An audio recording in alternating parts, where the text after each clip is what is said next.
அனைவருக்கும் வணக்கம். தமிழ் புத்தாண்டு ராசி பலன்கள் 2026 வருகிற ஏப்ரல் மாதம் 14ஆம் தேதி தமிழ் புத்தாண்டு பிறக்க போகிறது. அதாவது ஏப்ரல் மாதம் 14ஆம் தேதி பராபவ ஆண்டு பிறக்க போகிறது. இது பார்த்தோம்னா 60 ஆண்டுகளுக்கு ஒரு முறை நிகழக்கூடிய ஒரு அற்புதமான அமைப்பு. இந்த பராபவ ஆண்டு 60 ஆண்டுகளுக்கு ஒரு முறை வரும். இந்த பராபவ ஆண்டுல என்ன ஒரு சிறப்பான அமைப்பு இந்த காலகட்டத்தில் நிகழப்போகுது அப்படின்னு பார்த்தோம்னா, சனி பகவானுக்கு திரிகோணத்துல குரு பகவானும், குரு பகவானுக்கு திரிகோணத்துல சனி பகவானும் இருக்கக்கூடிய ஒரு அற்புதமான அமைப்பு நிறைந்த ஒரு ஆண்டாக பார்க்கப்படுது. இந்த மாதிரியான ஒரு அமைப்பு ஒரு 30 ஆண்டுகளுக்கு ஒரு முறையோ அல்லது 32 ஆண்டுகளுக்கு ஒரு முறையோ நிகழக்கூடிய ஒரு அமைப்பு உண்டாகுது. அதாவது சனிக்கு திரிகோணத்துல குருவும், குருவுக்கு திரிகோணத்துல சனி பகவானும். இந்த காலகட்டத்தில் சனியுடைய ஆதிக்கத்தை குறைக்க, சனி பகவானுடைய அந்த கெட்ட ஆதிக்கத்தை குறைப்பதற்காக குருவுடைய பார்வை சனி மேல பதியுது. ரொம்ப அற்புதமான அமைப்பு. 7 சனி, அஷ்டம சனி, அர்த்தாஷ்டம சனி, கண்டக சனி, இது போன்ற சனி பகவானுடைய ஆதிக்கத்தில் இருக்கக்கூடியவர்களுக்கு நல்ல ரிலீஃப்மெண்ட்டை இந்த நேரத்தில் குரு பகவானுடைய பார்வை நமக்கு கொடுத்துரும். எனவே இந்த பராபவ ஆண்டு நிறைய மாற்றங்களை நம்மளோட ராசிகளுக்கு நிச்சயமாக கொடுக்க போகுது. மேலும் ராகு கேது சிம்மத்திலையும் ராகு கும்பத்திலையும் இருக்கக்கூடிய ஒரு அமைப்பு. இதுவும் எதுவும் பெருசா மைனஸ்லாம் இல்லை. எனவே வருட கிரகங்கள் மிக மிக சாதகமாக சஞ்சாரம் செய்து இதுல சனியுடைய ஆதிக்கம் கம்ப்ளீட்டா குறையுது. சனி நன்மை செய்வதற்கு இப்போ முயற்சிகள் எடுக்க போறாரு. குருவுடைய பார்வையில் அந்த சனி வரதுனால இது நாள் வரைக்கும் ரொம்ப கஷ்டத்தை அனுபவிச்ச ராசிக்காரர்களுக்கெல்லாம் இப்போ ஒரு அற்புதமான முன்னேற்றமும் அற்புதமான மாற்றமும், இதுவரை நீங்க அனுபவிச்ச அந்த கஷ்டத்திலிருந்து ஒரு புதிய அனுபவ பாடங்களை கத்துக்கிட்டு ஒரு ஃபீனிக்ஸ் பறவை மாதிரி இப்போ உங்களை மீட்டு உருவாக்கம் செய்ய போறீங்க. எனவே இந்த பராபவ ஆண்டு நம்ம அனைவருக்குமே ஒரு சிறந்த ஆண்டாக நிச்சயமா அமைய போகுது. அதுல மாற்றுகிறதே கிடையாது. இப்போது இந்த தமிழ் புத்தாண்டு ராசி பலன்கள் நம்மளோட ராசிக்கு எந்த மாதிரியான சிறப்பு பலன்களை தரப்போகுது அப்படிங்கறத இப்ப நம்ம டீப் அண்ட் கிளியரா பார்க்கலாம். வீடியோவை ஸ்டார்ட் பண்றதுக்கு முன்னாடி அனைவருக்கும் இனிய தமிழ் புத்தாண்டு நல்வாழ்த்துக்கள். இந்த வருடம் அனைவருக்கும் நல்ல மாற்றங்களையும் நல்ல முன்னேற்றத்தையும் நல்ல மன மகிழ்ச்சியும் மன நிம்மதியும் வாரி வழங்கட்டும் அப்படின்னு இறைவனை பிரார்த்தனை செய்து இந்த தமிழ் புத்தாண்டு ராசி பலன்களை நம்ம இப்ப ஆரம்பிக்கலாம். மேலும் நம்ம சேனலை நீங்கள் இன்னும் சப்ஸ்கிரைப் பண்ணாமல் இருக்கீங்கன்னா மறக்காமல் சப்ஸ்கிரைப் பண்ணிக்கோங்க. அப்படியே பக்கத்தில் இருக்க பெல் சிம்லே கிளிக் பண்ணி நோட்டிஃபிகேஷனே ஆன் பண்ணி வச்சுக்கோங்க. அப்போ தான் நாங்கள் பதிவிடக்கூடிய பதிவுகள் அனைத்தும் உங்களுக்கு உடனுக்குடனே நோட்டிஃபிகேஷனாக கிடைக்கும். இப்போது இந்த தமிழ் புத்தாண்டு கும்பராசிக்காரர்களுக்கு எந்த மாதிரியான சிறப்பு பலன்களை தரப்போகுது அப்படிங்கறத இப்ப நம்ம டீப் அண்ட் கிளியரா பார்க்கலாம். கும்பராசியை பொறுத்த வரைக்கும் ஜென்ம ராகு போயிட்டு இருக்கு. 7 சனியோட கடைசி கட்டத்தில் இருக்கும். 7 சனியுடைய 3வது ஃபேஸ் அப்படின்னு சொல்லக்கூடிய குடும்ப சனி அப்படின்னு சொல்லுவோம். இதை ஒரு சிலர் பார்த்தோம்னா பாத சனி அப்படின்னு சொல்லுவாங்க. ஸோ கடைசி பார்ட்ல இருக்கும். கும்பத்துக்கு கடந்த ஒரு 5 வருடமா ஒரு மாதிரி பிரச்சனையா தான் போயிட்டு இருக்கு. இதுவும் பெருசா ஃபேவரா இல்ல. மன நிம்மதி சுத்தமா இல்ல. கும்பராசிக்காரர்கள் நான் பேசின வரைக்கும், நிறைய பேரோட ஆலோசனை பண்ண வரைக்கும் மன நிம்மதி சுத்தமா கெட்டு போச்சு. கடந்த 5 வருஷமா ஏதோ நெருப்பு மேல படுத்திருக்கிற மாதிரியான ஒரு சூழ்நிலை நிறைய பேருக்கு இருந்துகிட்டே இருக்கு. ஏதோ ஒரு விஷயத்துக்காக ரொம்ப கலக்கப்பட்டு கவலைப்பட்டு வருத்தப்பட்டுட்டே இருக்கிற மாதிரியான ஒரு சிச்சுவேஷன் கும்பத்துக்கு கடந்த 5 வருஷமாவே இருக்கு. கோபி சுதாகர் ஒரு காமெடியா சில விஷயங்கள் சொல்லியிருப்பாங்க. கும்பம் துன்பம் அப்படிங்கிற மாதிரி. அது ஏதோ ஒரு வகையில உண்மைதான் போல இருக்கு. கிட்டத்தட்ட 5 வருடமா ஒரு மாதிரி எந்த ப்ராக்ரஸும் பெரிய லெவல்ல இல்லாம பெரிய மன உளைச்சலோட பயணிச்சிட்டு இருக்காங்க கும்பராசிக்காரர்கள். கும்பராசியை பொறுத்த வரைக்கும் ஒரு 80% பேர் பார்த்தோன்னா ஒரு மாதிரி கடுமையான மன உளைச்சல தான் பயணிச்சிட்டு இருக்காங்க. பட் ஒரு 20% பேர் பார்த்தோன்னா ஒரு பாசிட்டிவ் அப்ரோச்சோட, எனக்கு லாஸ்ட் 5 இயர்ஸ்ல எண்ணி பார்க்க முடியாத அளவுக்கு நிறைய அனுபவ பாடம் கிடைச்சது அப்படிங்கிற மாதிரி பாசிட்டிவாக அப்ரோச் எடுத்து பயணிக்கிறாங்க.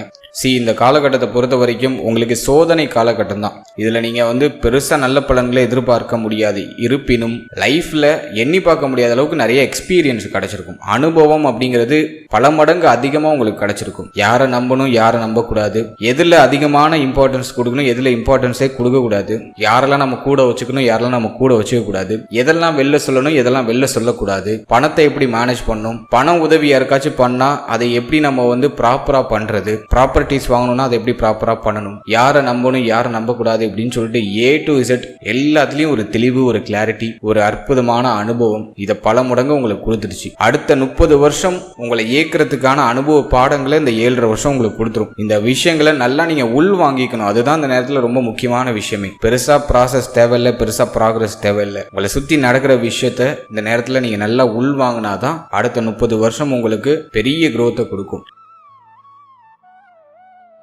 இந்த தமிழ் புத்தாண்டு கும்பத்துக்கு வந்து சாதகமா இருக்கா அப்படின்னு பார்த்தோம்னா குருவுடைய மாற்றம் ஓரளவுக்கு சாதகமா இருக்கு. 7.5 சனியுடைய தாக்கத்தை கம்ப்ளீட்டா அந்த குரு பகவான் குறைச்சிடுறாரு. குருவுடைய பார்வை சனி மேல பதியுது. எனவே தனக்குடும்ப வாக்குஸ்தானத்துல இருக்கக்கூடிய இந்த சனி பகவான குரு பார்த்து அடுத்த ஒரு வருஷத்துக்கு சனியுடைய ஆதிக்கம் பெருசா நமக்கு பாதிப்பை ஏற்படுத்தாத அளவுக்கு இந்த குரு பகவான் நம்மள ப்ரொடெக்ட் பண்றாரு. குரு வந்து நமக்கு வந்து 2ஆம் அதிபதி பிளஸ் வந்து லாபாதிபதி. அவர் வந்து 6ஆம் இடத்துல போய் உச்சமாகிறது ஒரு வகையில நல்லதுதான். குரு மிக முக்கியமான ஸ்தானங்கள்லாம் பார்த்துருவாரு. அதாவது குரு விருச்சிகத்தை பார்ப்பாரு, ஜீவன ஸ்தானத்தை பார்த்துடுறாரு, உங்களுடைய ராசிக்கு 12ஆம் இடத்தை பார்த்துடுறாரு, மேலும் 2ஆம் இடம் அப்படின்னு சொல்லக்கூடிய தன குடும்ப வாக்குஸ்தானத்தையும் பார்த்துடுறாரு. ரொம்ப நல்ல விஷயம். அடுத்தது 7ஆம் இடத்துல இருக்கிற கேது, அது கொஞ்சம் குற்றம் தான். இந்த காலகட்டத்தை பொறுத்த வரைக்கும் குடும்ப ரீதியா இருந்த கடுமையான பிரச்சனைகள் எல்லாமே சரியாக ஆரம்பிக்கும். பேச்சில் இருந்த தடுமாற்றங்கள் குறைய ஆரம்பிக்கும். கொடுத்த வாக்கு அந்த நேரத்தில் காப்பாற்ற முடியும். குடும்பத்தில் இருந்த கடுமையான மன உளைச்சல், கடுமையான வாக்குவாதங்கள், பிரச்சனைகள் எல்லாமே நிவர்த்தியாகும். குடும்ப ரீதியா என்ன பிரச்சனை இருந்தாலும் சரி அது சரியாயிடும். அடுத்த இந்த காலகட்டத்தை பொறுத்த வரைக்கும் கடன் சிந்தனை நிறைய பேருக்கு வந்துடும். கடன் வாங்கலாம், கடன் வாங்கி இது பண்ணலாம் அது பண்ணலாம் அப்படிங்கிற மாதிரி நிறைய சிந்தனை வந்துடும். ஸ்மால் லெவல்லையாச்சும் கடன் வாங்குவீங்க. கடன் வாங்கி உங்களுக்கு தேவையான விஷயத்துல இன்வெஸ்ட்மெண்ட் பண்ணுவீங்க. எனவே கடன் சிந்தனை வந்துடும். கடன் வாங்கி மாற்றம் செய்யக்கூடிய ஒரு அமைப்பு வந்துடும். ஏதோ ஒரு விதத்துல ஸ்மால் லெவல்லையாச்சும் லோன் ரீபேமெண்ட் பண்ற மாதிரி ஒரு சிச்சுவேஷன் கிரியேட் ஆயிடும். ஏன்னா 6ஆம் இடத்துக்கு குரு வந்தாலே கடனை முதல்ல உருவாக்கிடுவாரு. அது நிறைய பேருக்கு லாஸ்ட் ஒரு 2 மந்த்லயே அது ரிஃப்ளெக்ட் ஆயிருக்கும். இஎம்ஐல ஏதாச்சும் பொருள் வாங்குறது, கடன் வாங்கி ஏதாச்சும் வந்து வீடு வாங்குறது, மாற்றம் செய்யறது, வண்டி வாகனம் வாங்குறது, மொபைல் போன் வாங்குறது, இது மாதிரி நிறைய மாற்றங்களை கடன் சிந்தனை மூலமா கொடுத்துருவாரு. கடன் உருவாகிறது நல்லதுதான், அது பிரச்சனை கிடையாது. கடனை திரும்ப கற்ற அளவுக்கும் சக்தியை அந்த நேரத்துல குரு பகவானுடைய பார்வை உங்களுக்கு கொடுத்துருது. தேக ஆரோக்கிய ரீதியா இருந்து வந்த பெரிய அளவிலான பிரச்சனைகள்லாம் குறைய ஆரம்பிக்கும். குரு 12ஆம் இடத்தை பார்க்கறதுனால மருத்துவ செலவு சற்று அதிகமா இருக்கும். ஆனா பயப்பட வேண்டாம். மருத்துவ செலவுகள் அதிகமா இருக்கேன்னு கவலையும் பட வேண்டாம். தேக ஆரோக்கியத்திலே என்னெல்லாம் பிரச்சனை இருக்கோ அதெல்லாம் சரி செய்யறதுக்கான நேரம் இது. எல்லாமே நிவர்த்தி ஆகும். கண் பல் உபாதை இருக்கிறவங்களுக்கு அந்த பிரச்சனையில இருந்து ஒரு நிவர்த்தி கிடைக்கும். தலை சம்பந்தப்பட்ட விஷயங்கள்ல பாதிப்பு இருக்கிறவங்களுக்கு அதுல இருந்து ஓரளவுக்கு நிவர்த்தி கிடைக்கும். வயிறு சம்பந்தப்பட்ட உபாதை இருக்கிறவங்களுக்கு அதுல இருந்து பிரச்சனையில இருந்து நிவர்த்தி கிடைக்கும். எனவே தேக ஆரோக்கியத்துல என்ன பிரச்சனை இருந்தாலும் சரி அதுல இருந்து ஒரு நல்ல நிவர்த்தி கிடைச்சிடும். அடுத்து ஜென்மத்தில் இருக்கிற ராகு சிந்தனையை கடுமையா கொடுக்கும். ஓயாம யோசிச்சுட்டே இருப்பீங்க. தூங்குனா தேவலாம். தூங்குறப்ப மட்டும் தான் உங்க மைண்டு கொஞ்சம் யோசிக்காம இருக்கும். அதுலயும் கனவுல மிதக்கும். மைண்டு ஓவரா திங்க் பண்ணும். இந்த நேரத்தை பொறுத்த வரைக்கும் தியான பயிற்சியை உறுதியா பண்ணுங்க. உங்க வீட்டுக்கு பக்கத்துல ஏதாச்சும் தியான பயிற்சி மையங்கள் இருக்குன்னா யோசிக்காம போய் ஜாயின் பண்ணிடுங்க. இந்த நேரத்துல யாரோட கைட்ல நீங்க பயணிக்கிறது ரொம்ப நல்லது. யாரோட கைட்லயாச்சும் நீங்க இருக்கணும். மைண்டை வந்து உங்க கண்ட்ரோலுக்கு அத்தாரிட்டி எடுக்கிறது ரொம்ப நல்லது. ஓவரா திங்க் பண்றத குறைச்சிக்கோங்க. மைண்டை வந்து கொஞ்சம் சாந்தப்படுத்துங்க. உங்களுடைய இஷ்டதெய்வ வழிபாடு பண்ணுங்க. ஆலயங்களுக்கு அடிக்கடி போயிட்டு வாங்க. அதெல்லாம் உங்க மனநிலையை ஓரளவுக்கு சாந்தப்படுத்துறதுக்கான ஒரு வழிமுறைகள். ஓவர் திங்கிங் இந்த நேரத்தில் சற்று அதிகமா இருக்கும். ஓவரா யோசிக்கிறதுலாம் கொஞ்சம் குறைச்சிக்கிறது நல்லது. தலை சம்பந்தப்பட்ட விஷயங்கள்ல பாதிப்பு, தலைவலி அடிக்கடி வருது, முடி உதிர்வு பிரச்சனை இருக்கிறது. அதே போல தலையில வந்து பார்த்தோம்னா வெள்ளை முடி அதிகமா வருது, ஒயிட் ஹேர்ஸ் அப்படின்னு சொல்றோம், அது நிறைய வரும். அதே போல இந்த நேரத்தில் தலை கிருகிருப்பு, தலை சுத்துறது, மயக்கம் அடிக்கடி வருது. இது போன்ற அமைப்புகள்லாம் சற்று அதிகமா இருக்கிறதுக்கு வாய்ப்பு இருக்கு. இதுல எல்லாம் சற்று நம்ம கவனமா இருந்துக்கணும். முக்கியமா சிந்தனை குழப்பம், முடிவெடுக்கிறதுல நிறைய சிரமம் இருக்கும். முக்கிய முடிவுகள், முக்கிய மாற்றங்கள் எதுவுமே இப்போதைக்கு செய்ய வேண்டாம். முக்கிய முடிவுகள் முக்கியமா எடுக்காதீங்க. ஏதாச்சும் செய்ய வேண்டியது இருக்குனாக்கா, எடுக்க வேண்டியது இருக்குன்னா ஜஸ்ட் அதை ஆஃப் பண்ணி வைங்க. அப்படி இல்லைன்னா உங்களுக்கு ரொம்ப நம்பிக்கையானவர் யாரோ அவங்க கிட்ட ஒரு அட்வைஸ் வாங்கி செயல்படுங்க. சுயமா முடிவு எடுக்கிறேன்னு சொல்லிட்டு தப்பான முடிவு அந்த நேரத்தில் எடுக்கிறதுக்கு வாய்ப்பு இருக்கு. எல்லாத்தையும் தள்ளி போட்டாலே அதுக்கான சொல்யூஷன் உங்களுக்கு ஆட்டோமேட்டிக்கா கிடைச்சிடும். அவசர முடிவு, அவசர மாற்றங்கள் செய்ய வேண்டாம். கோப உணர்வு கண்ணாபின்னான்னு வரும். எதுக்கு தான் கோபப்படுறீங்கன்னே தெரியாது. கோபம் அதிகமா வரும். கோபத்தெல்லாம் குறைச்சிக்கணும். மைண்டு எனி டைம் ஒரு மாதிரி இரிட்டேட்டிங்காவே இருக்கிற மாதிரி ஒரு ஃபீல்னஸை கொடுத்துரும். அதை கொஞ்சம் குறைச்சிக்கிறது ரொம்ப நல்லது. அதுக்கு ஒரே மெடிசன் எதுனாக்கா நல்ல மூச்சு பயிற்சி பண்றது, ஒரு 8 மணி நேரம் நல்ல உறக்கம் கொடுக்கறது, நல்லா தூங்கணும், நல்லா மூச்சு பயிற்சி பண்ணணும், தியான பயிற்சிகள் நல்லபடியா பண்ணணும். ஸோ இதெல்லாம் பண்ணீங்கனாலே உங்க மைண்டு கொஞ்சம் சாந்தம் அடையும். அடுத்தது நிறைய பேருக்கு இடமாற்றம், ஊர் மாற்றம் இதெல்லாம் அற்புதமா உண்டு. வெளியூர், வெளிநாடு, வெளிமாநிலம் போறதுக்கான வாய்ப்புகள் கிடைக்கும். வெளிநாடு யோகம் நிறைய பேருக்கு உண்டு. ஏன் அப்படின்னா 6ஆம் இடம் 12ஆம் இடம் குருவுடைய ஆதிக்கத்துல நல்லா பாசிட்டிவா மாறுது. பிரைட்டா இருக்கு அந்த ஸ்தானம். எனவே வெளியூர், வெளிநாடு முயற்சி செய்றீங்கன்னா நிச்சயமா அதுல வெற்றி உண்டு. முக்கியமா வெளிநாடு யோகம் நிறைய பேருக்கு உண்டு. ரொம்ப நாளா வெளியூர், வெளிநாட்டுல இருக்கீங்கன்னா இப்போ வந்து சொந்த ஊருக்கு திரும்ப வருவீங்க. சொந்த மாநிலத்துக்கு திரும்ப வருவீங்க. சொந்த பந்தங்களை சந்திக்கிறதுக்கான வாய்ப்பு கிடைக்கும். குடும்பத்துல சுப விசேஷங்கள் அற்புதமான முறையில் நடக்கும். தடைப்பட்ட சுப விசேஷங்கள் எல்லாமே குடும்பத்துல நல்லபடியா நடக்கும். நிறைய பேர் வீடு கட்ட ஸ்டார்ட் பண்ணுவாங்க, வீடு கட்டி கிரகப்பிரவேசம் பண்றதுக்கு முயற்சி பண்ணுவாங்க. சோ அதுக்கெல்லாம் நேரம் ரொம்ப நல்லா இருக்கு. அதே போல இந்த நேரத்துல வண்டி வாகனம் வீடு சம்பந்தப்பட்ட விஷயங்கள்ல தொடர் விரைய செலவுகள் இருக்கும்.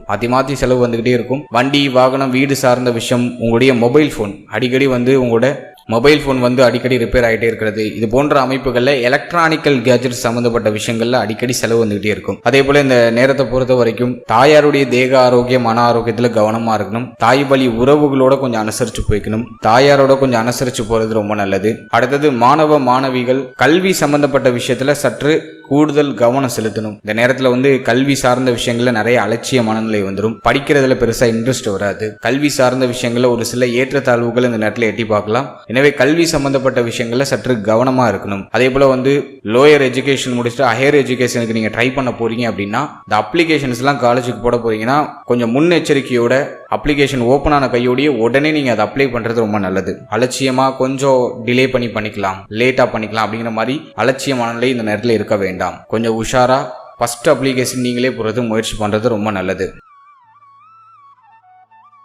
அடுத்தது 7ஆம் இடத்துல கேது. இந்த திருமண முயற்சிகள், திருமணம் சம்பந்தப்பட்ட விஷயம் இதுல எல்லாம் கொஞ்சம் கவனமா இருக்கணும். நிறைய பேருக்கு பொருத்தம் இல்லாத வரன்கள் நிறைய வரதுக்கு வாய்ப்பு இருக்கு. திருமண முயற்சிகள்ல ஆல்ரெடி நிறைய பேருக்கு தடை தாமதம் சற்று அதிகமா தான் இருக்கு. இந்த பராபவ ஆண்டை பொறுத்த வரைக்கும் திருமண முயற்சிகளை செய்யலாம், ஆனா பொருத்தம்லாம் சரியா பார்த்துக்கோங்க. ராகு கேது 1 and 7ல கிராஸ் ஆகும் போது மேக்சிமம் பொருத்தம் இல்லாத ஜாதகம் நிறைய வரதுக்கு வாய்ப்பு இருக்கு. டிசம்பர் மாதத்துக்கு பிறகு நிறைய பேருக்கு இந்த திருமண முயற்சிகள்ல சுப செய்தி படிப்படியா வர ஆரம்பிக்கும். அது வரைக்கும் பொறுமையா செயல்படுறது ரொம்ப நல்லது.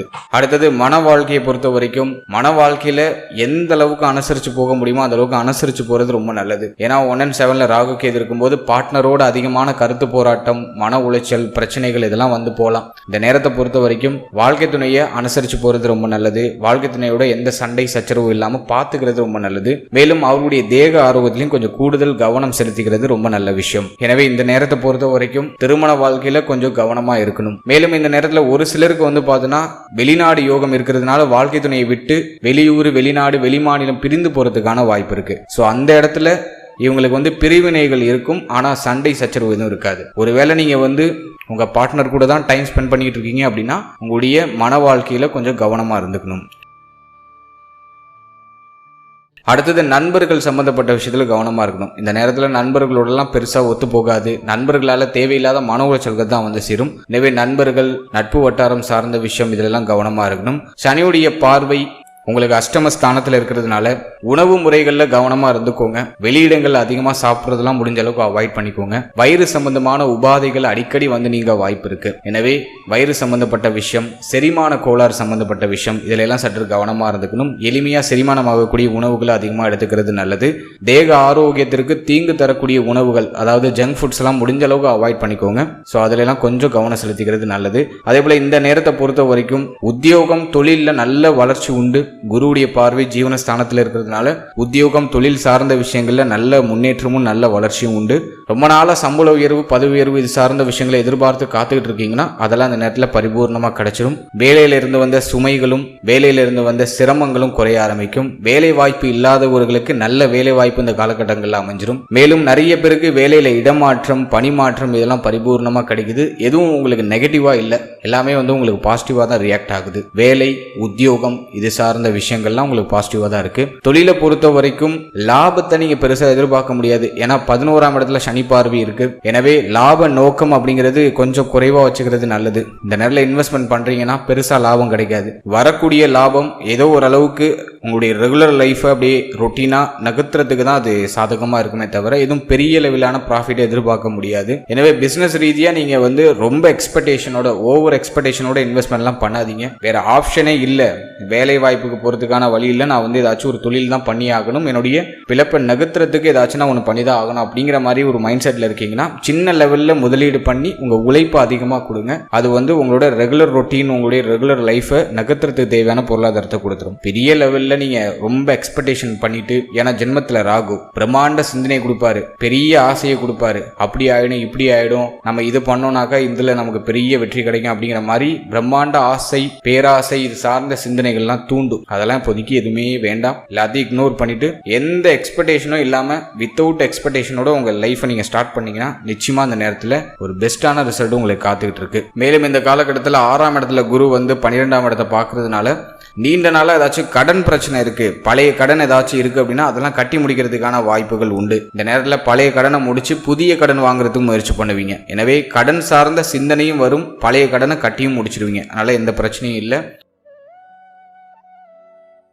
இந்த காலகட்டத்தில் இந்த தமிழ் புத்தாண்டை மேலும் மிகைப்படுத்தி கொள்றதுக்கு, நமக்கு இருக்கிற பாதிப்பெல்லாம் குறைச்சி இந்த தமிழ் புத்தாண்டை இன்னும் சிறப்புப்படுத்தி நமக்கு சாதகமாக மாற்றிக்கிறதுக்கு ஒரு சில வழிபாடுகள் சொல்கிறேன். அதையும் தொடர்ச்சியாக செய்யுங்க. நிச்சயமாக பாதிப்புகள் குறைந்து நிறைய நல்ல மாற்றங்களை இந்த தமிழ் புத்தாண்டில் உங்களுக்கு கொண்டு வந்து சேர்க்கும். கும்பகோணம் அருகில் இருக்கிற பூதராஜர் வழிபாடு ரொம்ப நல்லது. கும்பகோணம் பக்கத்தில் இருக்கக்கூடிய பூதராஜரை போய் மனம் உகந்து மனம் உருகி வழிபட்டு வாங்க. அந்த ஸ்தலத்தில் ஒரு 1/2 மணி நேரம் அமர்ந்து உங்களுடைய பிரார்த்தனைகளை முன் வச்சுட்டு வாங்க. நிச்சயமா நல்ல மாற்றமும் நல்ல முன்னேற்றமும் உங்களுக்கு தென்பட ஆரம்பிக்கும். இதோட தியான பயிற்சி, உங்க வீட்டுக்கு பக்கத்தில் ஏதாச்சும் மெடிடேஷன் சென்டர் இருக்கு அப்படின்னா யோசிக்காம போய் ஜாயின் பண்ணிடுங்க. தியான பயிற்சி உறுதியா பண்ணணும். சின்ன சின்ன உடற்பயிற்சி நடைப்பயிற்சி எல்லாம் உறுதியா இருக்கணும். செரிமானம் சம்பந்தப்பட்ட பாதிப்புலாம் வரும் அப்படிங்கிறதுனால உறுதியா இந்த காலகட்டத்தில் ஒரு அரை கிலோமீட்டர் ஆச்சும் நீங்க நடக்கிற அளவுக்கு இந்த நடைப்பயிற்சி வச்சுக்கிறது ரொம்ப நல்லது. ஸோ இதெல்லாம் நீங்க ரெகுலர் லைஃப்ல ஆட் பண்ணிக்கோங்க. மேலும் இந்த தமிழ் புத்தாண்டு உங்கள் அனைவருக்கும் ஒரு இனிய நல்ல புத்தாண்டாக அமைய என்னுடைய மனமார்ந்த வாழ்த்துக்கள். மேலும் இந்த தமிழ் புத்தாண்டு நம் அனைவருடைய எண்ணமும் ஆசையும் நீண்ட நாள் கனவுகளும் நிறைவேறட்டும். நல்ல தேக ஆரோக்கியம், நல்ல மன ஆரோக்கியம், ஒரு நிம்மதியான ஒரு மனநிலை இது அந்த பிரபஞ்சம் நமக்கு வாரி வழங்கட்டும் அப்படின்னு இறைவனை பிரார்த்தனை செய்து மீண்டும் ஒரு முறை அனைவருக்கும் இனிய தமிழ் புத்தாண்டு நல்வாழ்த்துக்களை தெரிவித்து இந்த பதிவை நான் நிறைவு செய்கிறேன். வாழ்த்துக்கள்.